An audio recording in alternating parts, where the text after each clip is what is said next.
spark of initiate came a movement, a step of faith, a simple yes to God. What we began, He is now enabling.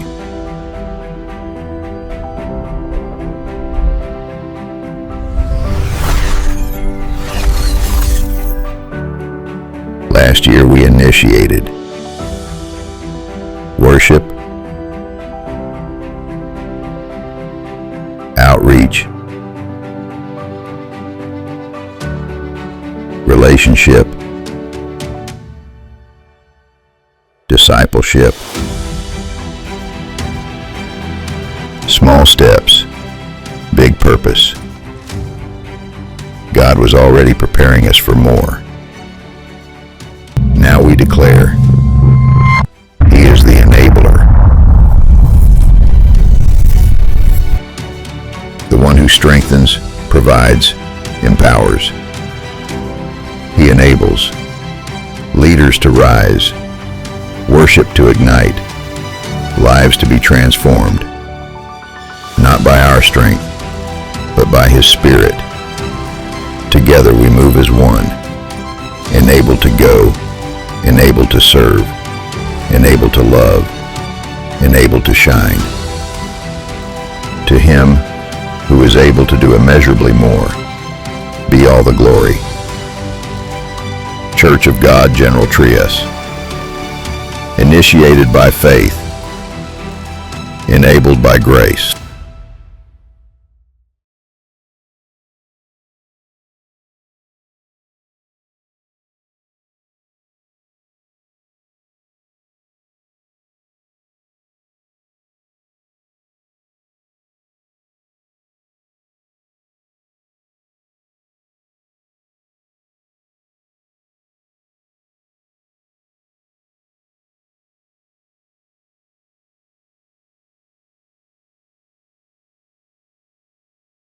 No? Na bumili, mag-spend ng time, ng pagod, ng oras para makapag-prepare ng regalo nung Pasko. No? Sino dito yung nag-spend ng malaking halaga? Na? Para ganito lang yung matanggap. No? Yan po, katulad ko. Nakatanggap po ako ng ganyan. Kaya nilagay ko dyan. Sabi ko, tama-tama, pipicturan ko ito at ipapakita ko. Alam niyo po doon sa aming, doon po sa office, no, nagkaroon kami ng, alam niyo po ba yung uso sa TikTok, yung nilalagay lahat dyan sa may lapag. Tapos mag-aagawan kayo. May color code pa. No? So, yan po yung napunta po sa akin. At dito po sa chichiriyang ito, bangus, sino po nakaranas na mag-ulam po niyan?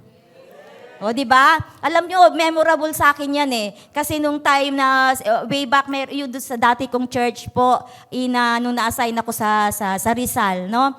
Ay, meron doong isang family na yung tatay nila ay pastor din na tuwing linggo po ay pumupunta sa kanyang assignment at iniiwan po yung kanyang, I think, 6 o 5 anak na sunod-sunod po yung laki. Ngayon po, after po ng service, naitanong ko dun sa babaeng panganay, sabi ko, kayo ba ay mayroon ng ulam? No?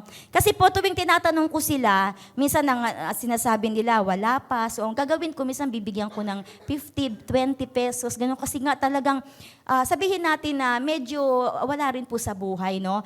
So, yun po, sabi ko, may ulam na ba kayo? Meron na po, pastora. Anong ulam nyo? Bangus po. Sabi ko, wow, ang sarap ng ulam nyo ngayon. Anong luto? Paksiw, prito, inihaw. Hindi po, yung pong chichiri ang bangus. Yan, yung tagpipiso. So, kaya po tuwing nakikita ko po yung chichirya po na yan, sila po yung naaalala ko. Pero thank God, no, na nababalitaan ko na okay naman po yung kanila pong sitwasyon po ngayon. So, ilang araw na lang, 2025 is over, no? Kung babalikan po natin yung mga goal po natin, nung nagsisimula pa lang ang taon na ito ng 2025, hindi po ba lahat naman ng naging goal natin ay pawang positive lahat? Amen? Sino dito yung mag-goal ng negative? Of course, wala po. Lahat ay gusto ng positive. So, excited tayo sa kung ano na naman ang mangyayari sa papasok po na taon, 2026. Of course, nandyan yung mga goal natin, mga bagong plano, hindi po ba? Mga bagong oportunidad na kailangan po natin na i-grab, no? Yung mga new goals to achieve. Amen? So, hindi po masama in looking forward sa mga bagay na gusto po natin. No? There is nothing wrong with looking forward sa mga bagay na gusto po nating ma-achieve. But there are also good things na matututunan sa pagbabalik tanaw. Pakisabi nga po, balik tanaw. Yan po, no? Maganda na tayo po ay may mga goal. We are looking forward sa kung ano yung mga bagay na gusto natin na ma-attain, ma-achieve, no? Sa bagong taon na paparating. Pero there are also good things in looking back, no? Looking back. So parang sa ganito po siya. Alam niyo po yung windshield po ng sasakyan? Okay? Yan po, no? Balik natin. Okay. Di po ba, ang windshield ng sasakyan ay dalawang klase po yan. Yung nasa harapan, which has the larger, yung malaki yung kanyang view, no? Na makikita mo yung nasa unahan at may salamin pa dun sa harap na nakikita mo naman yung sa likod. And then yung side mirror na nandun naman sa gilid na kung saan mas maliit. So, kapag yan ay tinitingnan ng nagmamaneho, nakikita niya yung kanya pong dinadaanan. Kaya nga lamang, ano yung danger dito? Kapag ito ay inyo pong tinitigan ng matagal at dun ka nakatingin, ano po yung mangyayari? Maaksidente po tayo. So ano ang koneksyon nito sa atin pong message? Hindi po ba? Ang pagbabalik tanaw sa atin pong mga experiences in the past ay hindi para titigan. Amen? Hindi para, sabi nga, tambayan. Kundi, kailangan ay susulyapan mo, titingnan mo lamang siya, no? So, parang ganyan din po siya. Kapag tinitigan mo ang side mirror o ang salamin ng sasakyan na yan, ay hindi mo na alam kung ano yung nasa unahan mo na maaari kang maaksidente. So, we are remembering the highs and lows, no? Of the past, no? Kaya kaya natin binabalikan yung mga nangyari sa nakaraan. And even the Bible, may mga paalala po na sinasabi na huwag tayong makakalimot, no? Sa mga nangyari sa nakaraan. That through looking back, we can move forward, no? The point is, God uses the past to guide us, not to imprison us, no? Di ba naririnig natin lagi yan? Yung mga kabiguan mo nung nakaraan, wag mo yung tambayan, yung mga ganyan di ba? Kailangan sulyap lang. Kasi maaring sa pagsulyap na yon at sa pagbabalik alaala ay meron palang lesson na ibinibigay ang Diyos sa atin. Not to imprison us. So there is indeed wisdom in looking back. So, kung titingnan natin, some of us here, hindi naging maganda ang pagtingin sa 2025. Meron ba dito? Parang negative ang dating ng 2025 ba? Personal man ito o in general na nakikita natin sa mga nangyari. Kung atin pong babalikan ang mga nangyari from January hanggang sa present. Sino dito yung parang hindi naging maganda ang taon ng 2025? Pakitaas po ng kamay. Yan, di ba? So ang iba ay hindi, maganda para sa kanila ang naging 2025. So may mga iba, ito ay nagdala ng kalungkutan, nagdala ng, di ba, yung nagdala ng sadness, nagdala ng dryness, no? So ano nga ba yung iiwan natin, no, sa taong 2025? So ito nakikita natin to sa mga balita in the past, no? Tayo ay binayo ng malalakas na mga bagyo. Tayo ay binayo ng malalakas na paglindol, no, sa iba't ibang lugar. So nandyan yung mga national issues, yung mga political issues. Nandyan yung balita about yung mga sabong no? Na kung saan ay marami po ang nawawala. Volcanic eruption, nandiyan po yan lahat. And then yung mga latest national issue ngayon sa atin about the flood control issue. No po, nandiyan sina Diskaya. Sino pa? Nandiyan sina Atong Ang. Yan po yung mga nangyari sa taon po na ito. At kung titingnan natin, paano nga ba magiging positive ang lahat? So dito po makikita natin statistically yung mga national concern ng ating pong bansa. Hindi lang natin medyo mabasa, gawa ng maliit po siya, pero makikita natin diyan yung controlling inflation, nandiyan yung kahirapan, yung fighting criminality, fighting yung pagkagutom ng maraming Pilipino, no po. So marami po yan. Yan po yung nakikita natin ngayon na issues ng atin pong bansa. Pero alam niyo po, hindi man naging positibo ang maraming mga pangyayari ngayong taon ng 2025, but we are still hopeful. Pakisabi nga po, hopeful. Sino dito yung malaki ang pag-asa? Malaki ang pag-asa. Why?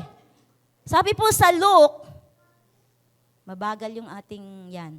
Sabi po sa Luke 4:18-19, the Spirit of the Lord is on me. Si Jesus yan, yung nagsasalita. Because He has anointed me to proclaim good news to the poor, and He has sent me to proclaim freedom for the prisoners and recovery of sight for the blind, to set the oppressed free, to proclaim the year of the Lord's favor. Amen? How many of you wants the Lord favor today? Sige, palakpakan natin si Lord.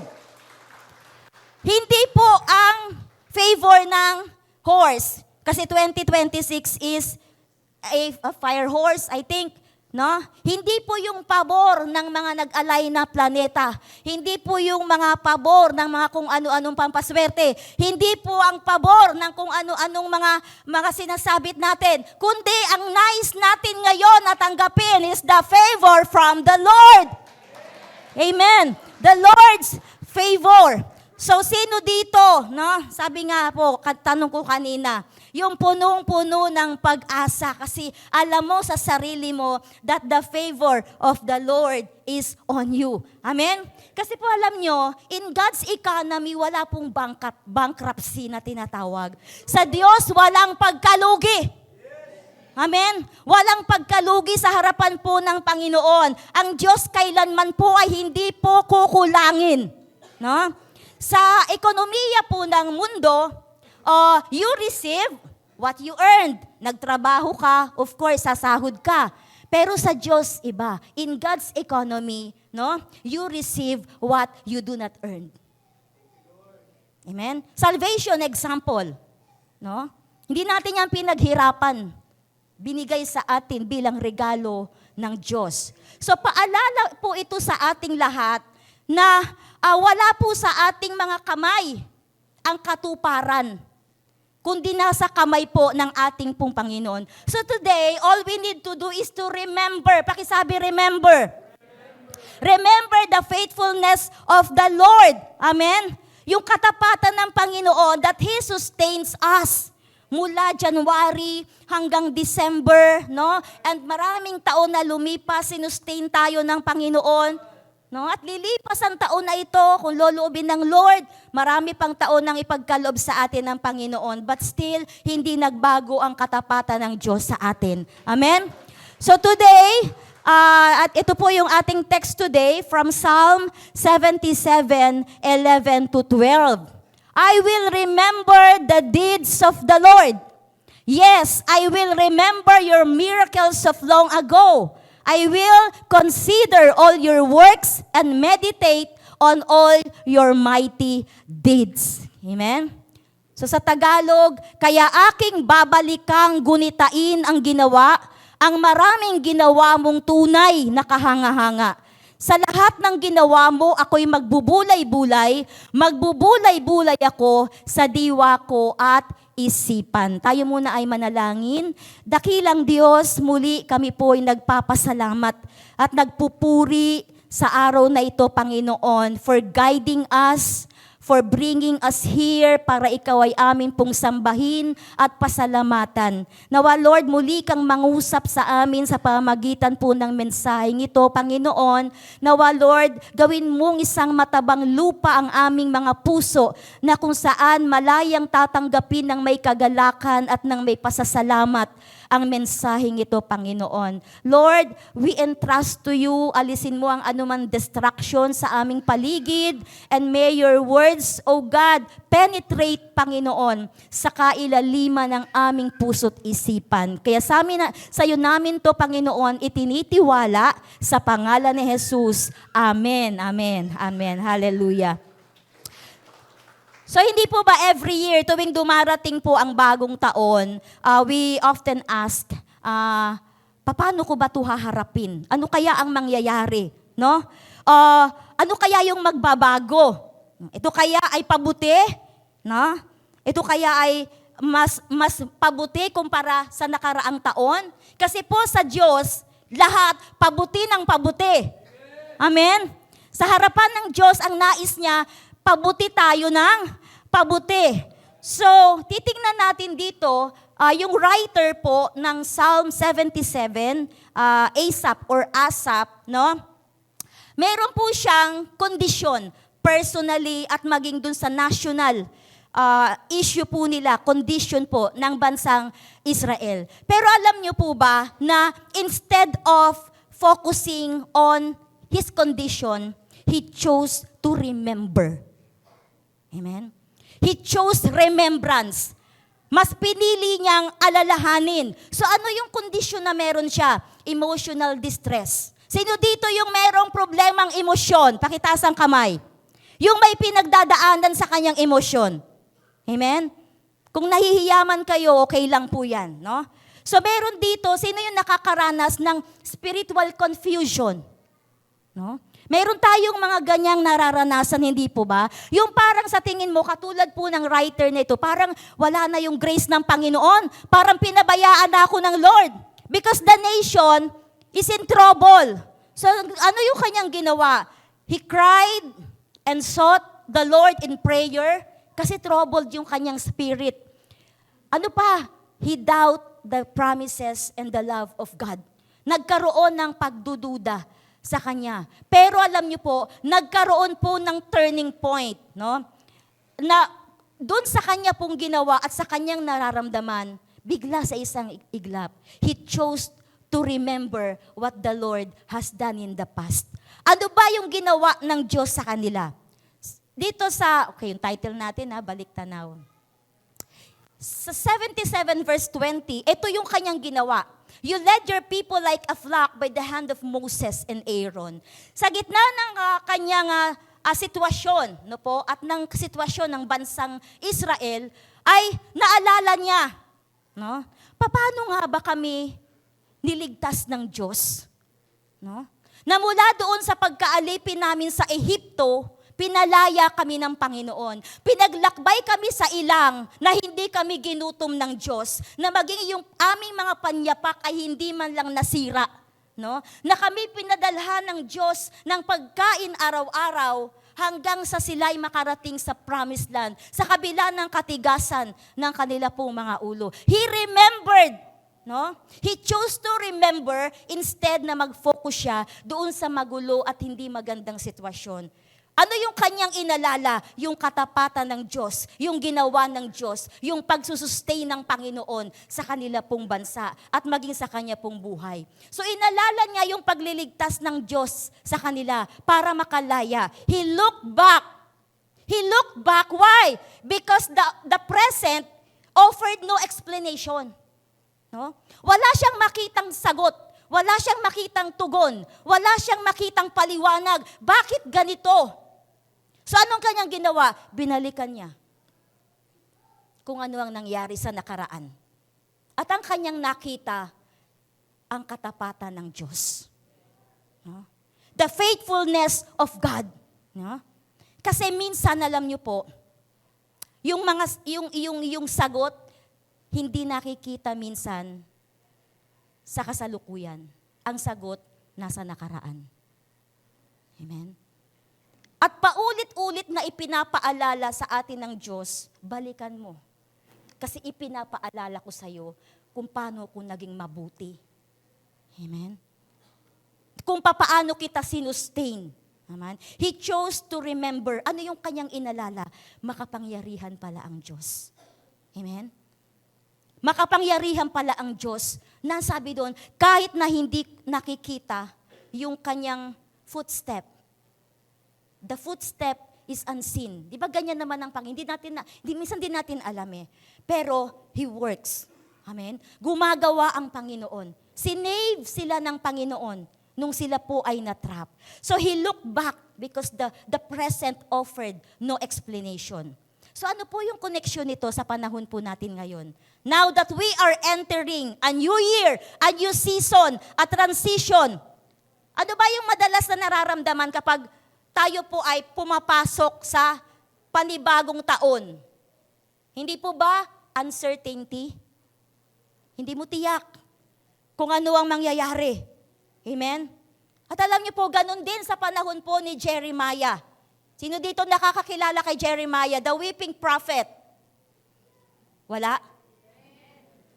Wala atang nakakaalala kay Jeremiah, no? He was isolated, no?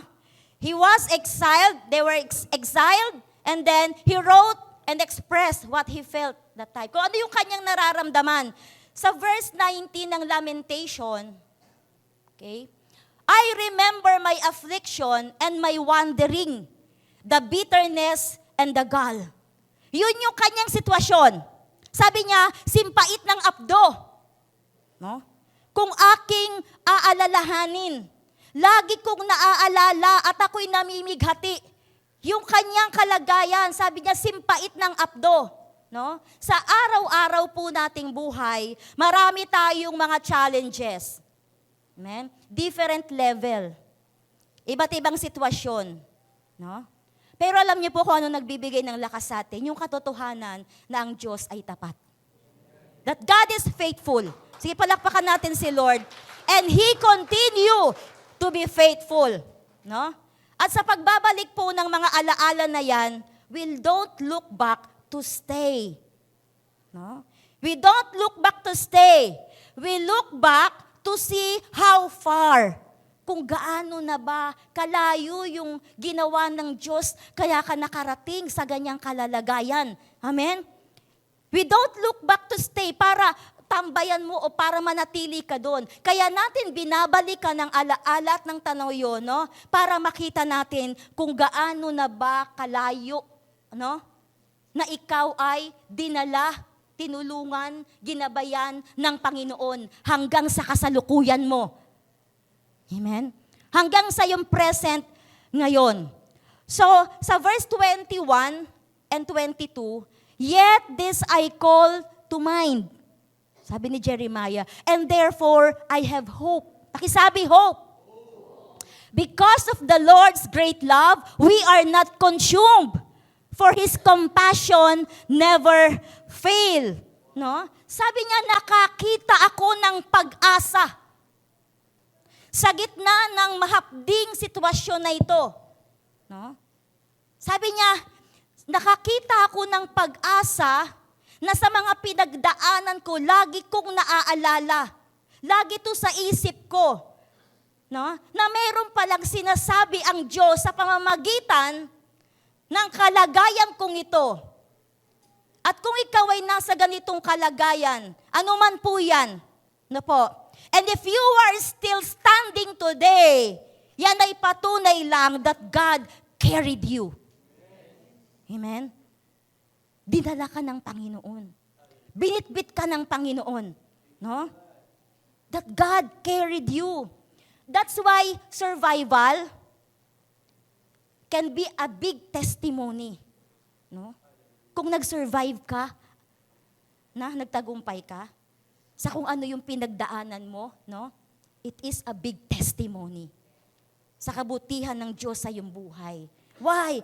Kasi kung sino po yung nakasugat po sa atin, would also refine you. No? Sinugatan ka ng pagsubok, Sinugatan ka ng kabiguan, sinugatan ka ng kawalan, sinugatan ka ng mga utang, sinugatan ka ng mga paninira, sinugatan ka ng iba't ibang mga pagsubok, ng mga kawalan, ng sakit, ng karamdaman. Lahat yan, na po, afflictions. Sinugatan tayo lahat ng yan. Pero yan din ang magre-refine sa atin. Amen? Sino ang siyang nagsugat, siya rin po yung magpapagaling. No? So when you look back, you notice that the things defeated you no longer defeat you. Amen? Yung mga bagay, when we look back, kung babalikan natin, Lord, paano ko nakayanan? No? Yung mga challenges na parang dati, habang ako'y nandoon, para akong kinakain ng buhay. Pero bakit nagtagumpay ako ngayon? Nalampasan ko, Panginoon. Why? Dahil po sa favor at sa katapatan ng Diyos sa atin. He carried us. No? He carried us. Yan ang ginawa ng Diyos. If you are still standing today, isa lang po ang kahulugan yan. Kinarga ka ng Panginoon. No? Kinarga tayo ng Diyos. So, remember, no? Sabihin mo ngayon, nagtagumpay ako, lumalago pala ako. Diba? Katulad si David, no? Lagi ko itong ine-example na sabi niya nung kaharap na niya si Goliath, dati ang pinapatay ko lang, maliliit na hayop, hanggang nakapatay ako ng oso, hanggang nakapatay ako ng ano pa yung mga napatay niyang mga mababangis na hayop. Lahat yan. Sabi doon, mula sa maliit, palaki ng palaki, nagapi ko. At ngayon, ang ipapagapi sa akin ng Diyos, Goliath. Amen? Ano yung Goliath ng buhay mo? Sa tingin mo, hindi kaya ng Diyos? Amen? Kaya po ng Panginoon. So remember, no? Remember your affliction. Okay? Remember your affliction, no? Ano ba yung meron tayong pinagdadaanan po ngayon? Marami sa atin, emotional, mental, nakakaranas ng depression, no? Nakakaranas ng sakit, karamdaman, no? Hindi man tayo, may mga mahal tayo sa buhay. Ano pa? Spiritual. No? Emptiness, dryness, financial. Alam ko ito marami. No? Financial, material, waiting and delay. Yung may hinihintay ka na hindi pa binibigay ng Panginoon. Amen? So yan po yung mga nararanasan po natin. Ano pa? Consequences, naisip ko lang, hindi ko nalagay. Consequences of sin. Kasi yung pinagdadaanan natin minsan ng mga mabibigat na pagsubok, yan pala'y bunga ng mga kasalanan na atin pong nagawa in the past. Pero ang sabi po ng verse 19, so yan po, consequence of sin.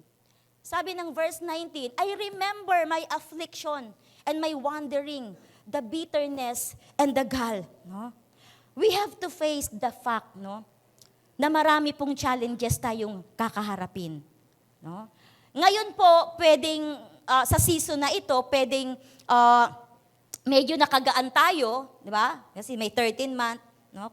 Mayroong bonus, di ba? Yung mga trabaho, nabayaran ng mga bills, nakabayad ng utang. Pero di ba, yan ay panandalian lang. Haharap tayo ngayon sa panibagong taon. No? Papasok ang bagong taon. So maaaring panandali ang nakalimutan natin. Pero yung realidad ng buhay, magpapatuloy ito. But the question is, paano natin ito haharapin? How do we face it? And what have we learned? Ano yung mga natutunan natin from the past trial? We have to remember, no? Yung mga pinagdaanan natin. And then remember your soul situation, no? As you experience crisis, no? Alam niyo po, madalas downcast tayo, nanghihina. Ano ba yung soul situation na to? Troubled ka. No? Hindi mo alam kung bakit. Weary. Pag sinabing weary ka, you are carrying your burdens for so long. Meron kang karga-karga. Lord, bakit kaya? Ang tagal-tagal ko na tong pasan-pasan. Bakit hindi pa ako maka-get over, hindi pa ako makalampas dito? No? Mula nung mag-asawa ako, Lord. Pasan-pasan ko na to. Asawa pala yung pasan. Diba? Ang pasan pala si Mister. Lord, bigat na ako dito. Kaya nga minsan sa pagpe-pray mo kay Lord, nag-worship ka sa church. Minsan kakanta ka na lang, di ba? Katabi mo yung asawa mo. Lord, take His life, Lord, He is yours. Lord, He is yours. Kulang na lang mag-pray ka, Lord, para maalis yung burden ko. Panginoon, kunin mo na lang to. Di ba? Yung burden mo, dala-dala mo sa mahabang panahon. No pa, bitter ka. Parang sino to? Si Mara, yung sa 1 Samuel, no? Si Naomi. Di ba? Bitter, no? You are holding pain for so long. Nandyan, nasa puso mo. Yung hindi mo mapatawad na kapatid mo, hindi mo mapatawad na kaibigan mo, no? Unforgiveness. Ano pa? Yung mga pain na hindi mo ma-release. Ano pa? Sabi dito, dryness. Yung parang spiritually, na po? And even sa physical. Lord, bakit kaya hindi ako makaraos? Bakit kulang na kulang? No? Parang wala, hindi ko nakikita yung pagkilos ng mga kamay mo, Panginoon. Ano kaya ang problema? Fearful. Pag sinabing fearful, you are controlled by your ifs. Pakisabi ifs. No? Pag sinabing ifs, no? Yung parang negative ka lagi. Ano kaya, no? What if? No? What if? What if hindi ito mangyari? What if kung ganito ang mangyari? You are controlled. Mayroon ka laging takot. No? Pero, yun nga po, kinakailangan natin na mag-reflect sa harapan po ng atin pong Panginoon. You have to reflect, to remember. Magtanong ka, Lord, kumusta na ako ngayon? Kumusta yung aking spirit? Kumusta yung aking buhay, relasyon sa iyong harapan? Kumusta na yung pinagdadaanan ko? Kumusta na yung sitwasyon ko? Kumusta na yung buong pagkatao ko, Panginoon? You have to remember your soul situation. And then, ano ang mangyayari? Sabi dito, you have to renew your thoughts. Naunata tayo. Renew your thoughts. Ganito yan. You remember your affliction, no? Inaalala mo, binabalikan mo ng alaala mo yung mga pinagdaanan mo in the past, no? And then magbulay-bulay ka ngayon, no? Talk to God, reflect on the condition of your soul, no? And then renew your thoughts. Kasi alam niyo po, maliban, no, na hindi mababago yung ating isip. Sabi sa Romans 12, hindi po ba? Maliban na hindi natin baguhin ang ating mga pag-iisip at ang ating mga pananaw, no? Magiging magulo at hindi magiging maayos ang lakad po natin. Pero kailangan lagi, no po, i-renew ang atin pong kaisipan, no? Na kailangan ay it brings comfort. So sabi dito, yung tatlo na yon na binanggit ko, unang-una, remember your affliction, then remember your soul situation, and then renew your thoughts, that's in the past. Yun yung past natin na nagsisilbing covering natin. Diba? We learn from that past so we can move forward wisely sa pamagitan po ng mga bagay po na yun, pag-alaala natin, pagre-reflect ng ating mga sarili through the renewal of our thoughts. That's our past. Ngayon, what about our present? What about our present situation? No? So, it comforts. No? Kailangan ay, sa verse 22, comfort to the present. Because of the Lord's great love, we are not consumed, for His compassions never fail. Kung may pagtitiwala ka sa Diyos, lalapit ka sa Panginoon nang may pagtitiwala, He is willing to respond with help. Ba? Kasi madalas naman talaga yung bunga ng mga affliction natin, minsan tayo rin po yung may gawa. Pero alam niyo po, di ba, kung ititingnan natin, kapag tayo po ay mayroong mga kasalanan na gawa, ayaw nating lumapit sa Lord. Diba? Pag may nagawa kang kasalanan, ayaw mo mag-pray. Tamad kang manalangin. Kasi iniisip mo, baka hindi ako patawarin ng Diyos. Kasi nagkakasala ako. Pero alam niyo po ba, no? The love of God is greater than any sin.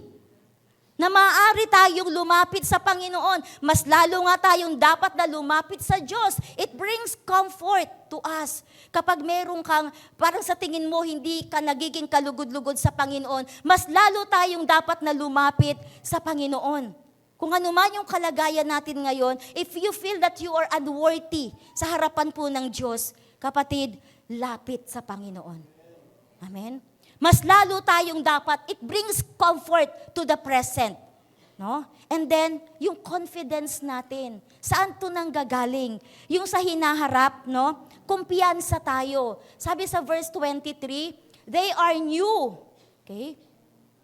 They are new every morning. Great is your faithfulness. No? Yung nakatitiyak ka na ang Diyos ay tapat po na nagpapala.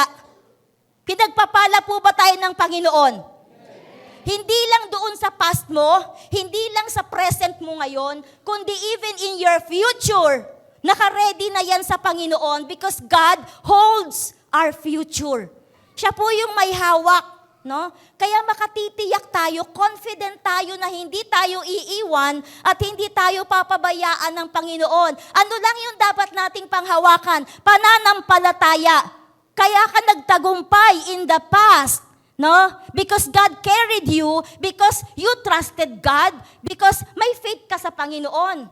No? Yung pananampalataya mo sa Kanya, yun ang pinanghawakan mo. And then, yung love ng Lord in the present. Diba doon? Great is thy faithfulness. May kanta yun eh. The steadfast love of the Lord never ceases.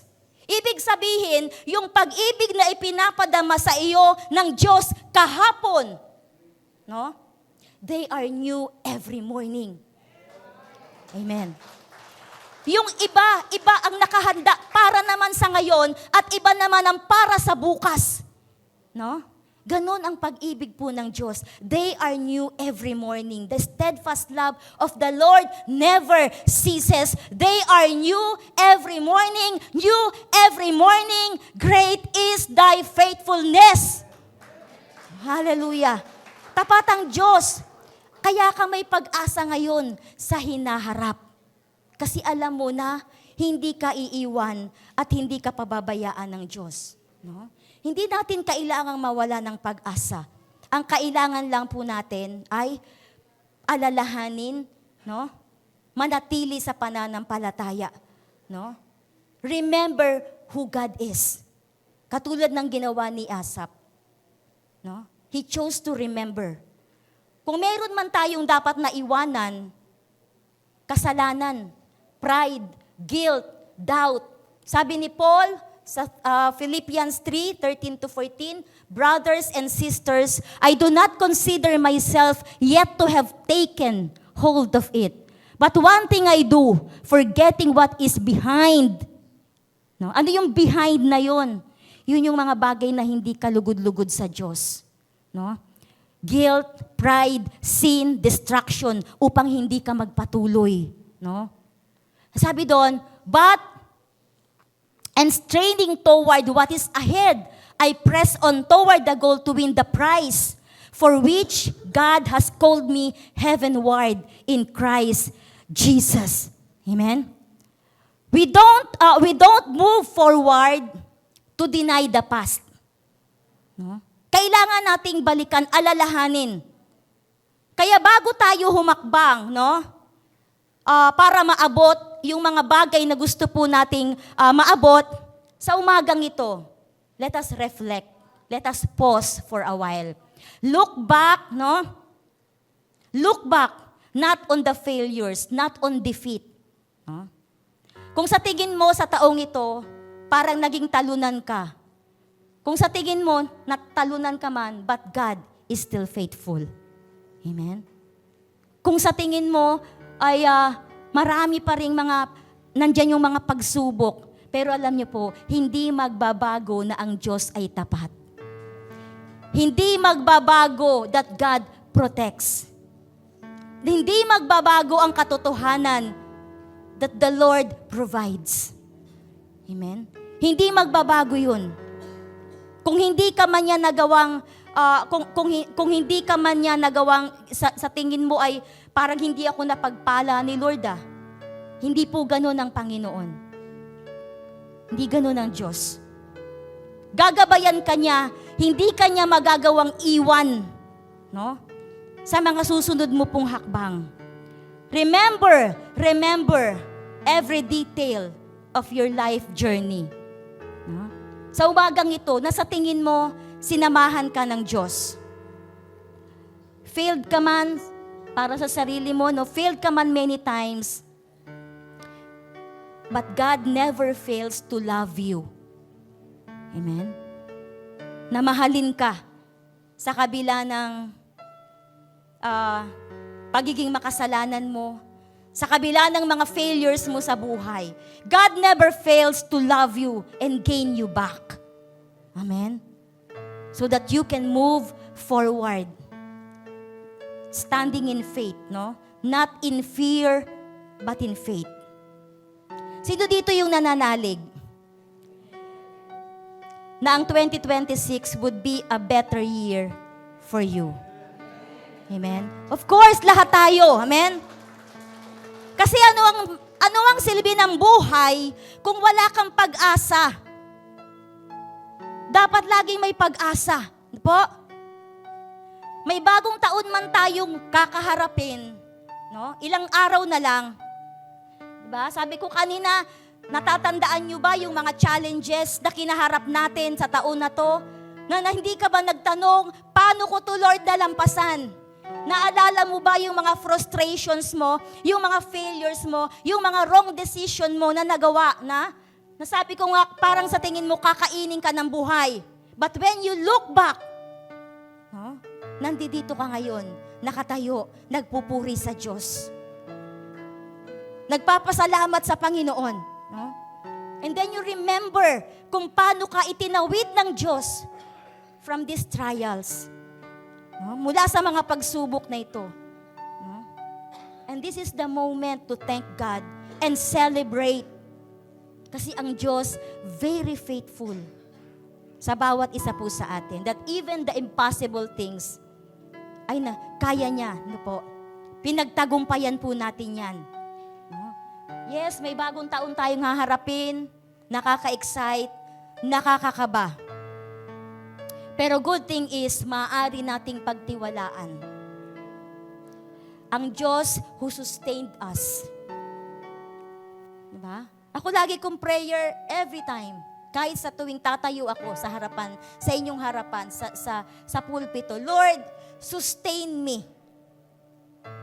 Sustain my strength, sustain my voice, sustain everything.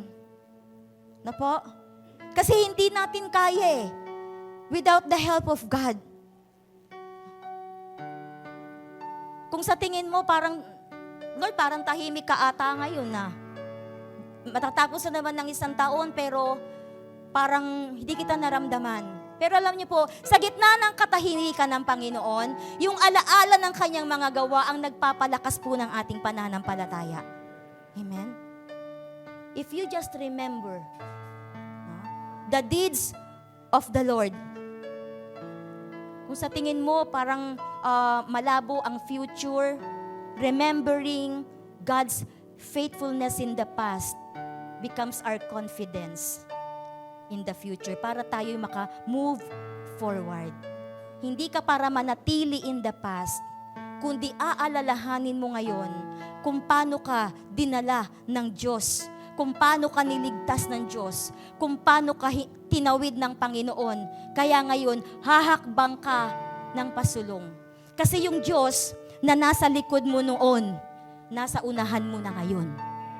Amen? Nasa unahan mo na ngayon. Di po ba? Kung iisipin natin, ang hirap ng buhay. Pero paano natin nakakayanan? Amen? Ang hirap tumakbo. Hindi po ba? Ang hirap ng journey. May mga mistakes, may mga failures, may mga trial.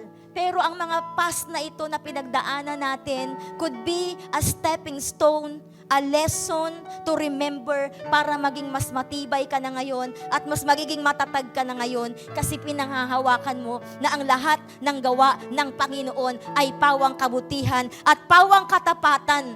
Na may mga laban ka na hindi mo napagwagian, no po? May mga iyak ka, pero alam niyo po, that tears could be a testimony. Amen? It could be a testimony. Na Lord, we don't want to move forward empty. Sabi mo sa sarili mo, Lord, I don't want to move forward empty. No? I want to move forward, Lord, with remembrance. With remembrance. Kasi inaalala ko ang kabutihan mo, ang katapatan mo, ang pag-ibig mo. Sa kabila ng unworthiness ko, Lord, your love never fails, your mercy never fails, and your grace sustains me. Amen? Yun po yung pinangahawakan po natin. We don't want to move forward empty. Sige po, tayong lahat ay tumayo.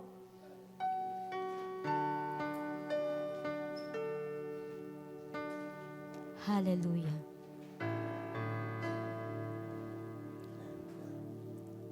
At habang tayo po ngayon ay, as we continue to reflect, ang ating mga buhay ay ating ipinapasiyasat sa Lord sa umagang ito. Nawa, ilagay ng Panginoon sa isip natin. Katulad ng kanyang ginawa kay Jeremiah, na sabi niya, Lord, ang sakit balikan ng mga pinagdaanan na sitwasyon, even si Asaph, no? But, ang pinili nila ay hindi ang tingnan yung mga mapapait at hindi magagandang nakaraan, kundi ang pinili nilang tingnan ay ang kabutihan at ang katapatan ng Diyos. At nawa, ganun din po tayo. No? Sa bigat ng mga pinagdaanan natin, marami pa tayong haharapin.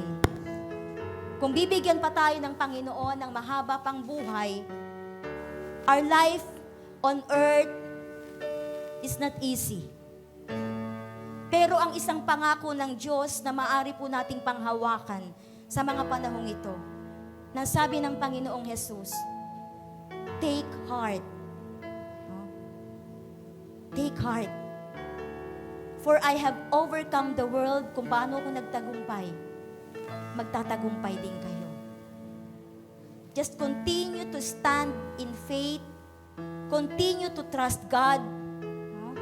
Continue to remember the faithfulness of the Lord and the love of the Lord. Sabi nga po, di ba? The love of the Lord covers multitudes of sin.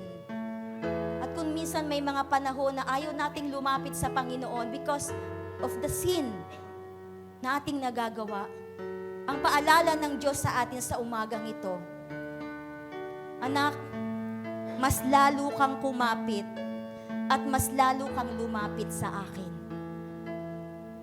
Because my love sustains and my grace is abundant. Hallelujah. The altar is open, mga kapatid. Pwede kayong pumunta sa harap. At sa mga kapatid natin na gusto lang manatili sa kanila pong mga upuan, just reflect and pray. Remember your condition, your soul condition. Remember your affliction. Amen? Tulungan tayo ng Panginoon to renew our minds and our thoughts. To have comfort in the present and confidence in the future. At maaari tayong magpanalanginan sa bawat isa. Kung hindi ka pupunta sa harapan, hawakan mo ang kamay ng iyong katabi. Magpanalanginan po tayo. And this is the moment na tayo po ay kailangan lumapit sa Panginoon to thank God praise God.